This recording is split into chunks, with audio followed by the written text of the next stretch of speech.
જો ખરેખર તમે દેશના નાગરિક હો અને તમે દેશપ્રેમી હો તો આ ટ્રાફિકના 6 નિયમોનું પાલન અવશ્ય કરવું જોઈએ. ટ્રાફિકના નિયમનું પાલન કેમ કરવું જોઈએ?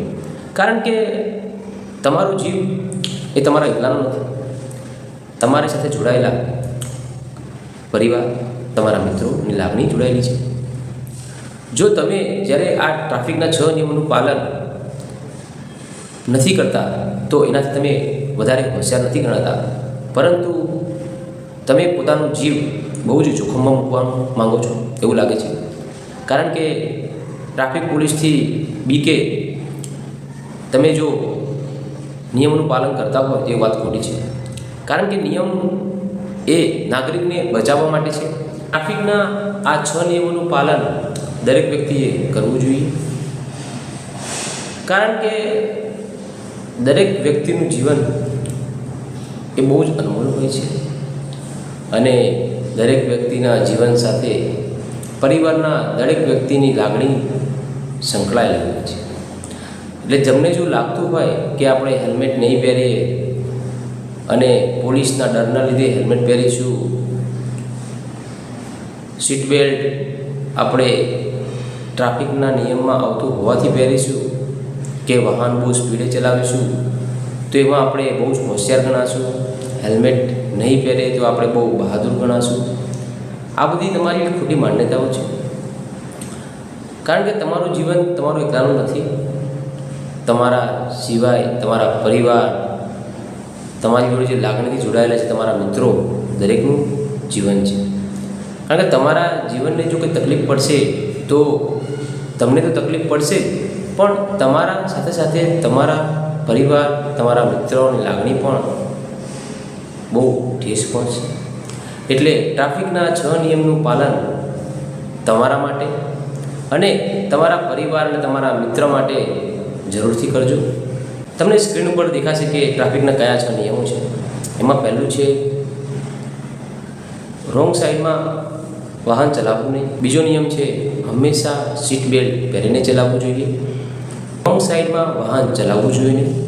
હંમેશા હેલ્મેટ પહેરીને વાહન ચલાવવું જોઈએ. કારમાં સીટ બેલ્ટ હંમેશા પહેરવો જોઈએ. રસ્તો ક્રોસ કરો તો હંમેશા ઝીબ્રા ક્રોસિંગનો ઉપયોગ કરવો જોઈએ. રસ્તો ક્રોસ કરો તો હંમેશા ઝીબ્રા ક્રોસિંગનો ઉપયોગ કરવો જોઈએ. વાહનમાં સમયસર હવા ચેક કરાવતા રહેતા હોવું જોઈએ. ઓવર સ્પીડમાં ક્યારેય વાહન ચલાવવું જોઈએ નહીં. હવે તમે જુઓ, પહેલો જે નિયમ છે રોંગ સાઈડમાં વાહન ચલાવવું જોઈએ નહીં. તમે આ વિડીયોમાં જોતા હશો કે રોંગ સાઈડમાં જ્યારે વાહન ચલાવવામાં આવે છે ત્યારે એક જણની ભૂલ ઘણા બધા લોકોને નડે છે. અને એ પણ તમે જ્યારે સ્પીડમાં આવો છો ત્યારે તો કદાચ કોઈકનું મરી જવાના ચાન્સીસ પણ વધી જાય છે. એટલે હંમેશા રોંગ સાઈડમાં વાહન ચલાવવું જોઈએ નહીં. પછી આ બીજી વિડીયો તમે જુઓ, એમાં હાઈવે પર એક માણસ બાઇક ચલાવે છે અને એની સ્પીડ વધારે છે, પણ તેના હેલ્મેટ પહેરવાના લીધે તે બચી જાય છે. એટલે તમે જો કોકવાર ઓવર સ્પીડ બાઇક ચલાવતા હોય તો આગળની બ્રેક ન મારવી જોઈએ.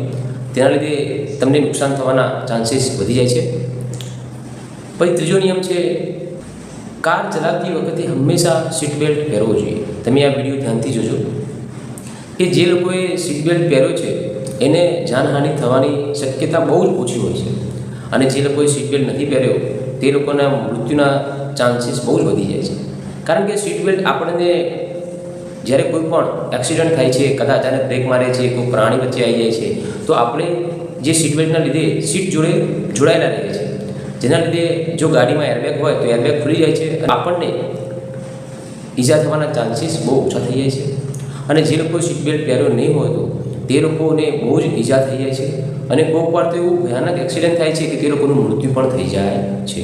હવે 5મો નિયમ છે કે વાહનમાં હંમેશા હવા સમયસર ચેક કરાવતા રહેતા હોવું જોઈએ.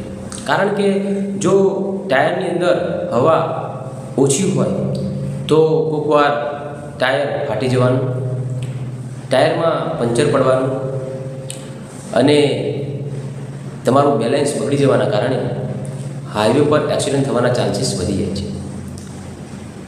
તમારી ગાડીની એવરેજ પણ ટાયરમાં હવાના લીધે પણ બહુ જ ફરક પડે છે, એટલે ટાયરમાં હવા સમસ્યા ચેક કરાવતા રહેવું જોઈએ.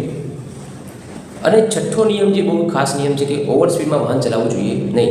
તમે આ વિડીયોની અંદર જોજો કે તમને આ વિડીયોની અંદર દેખાશે કે જો આ ગાડીની સ્પીડ લિમિટમાં હોત તો આ એક્સિડન્ટ થવાના ચાન્સીસ બહુ ઘટી જાય.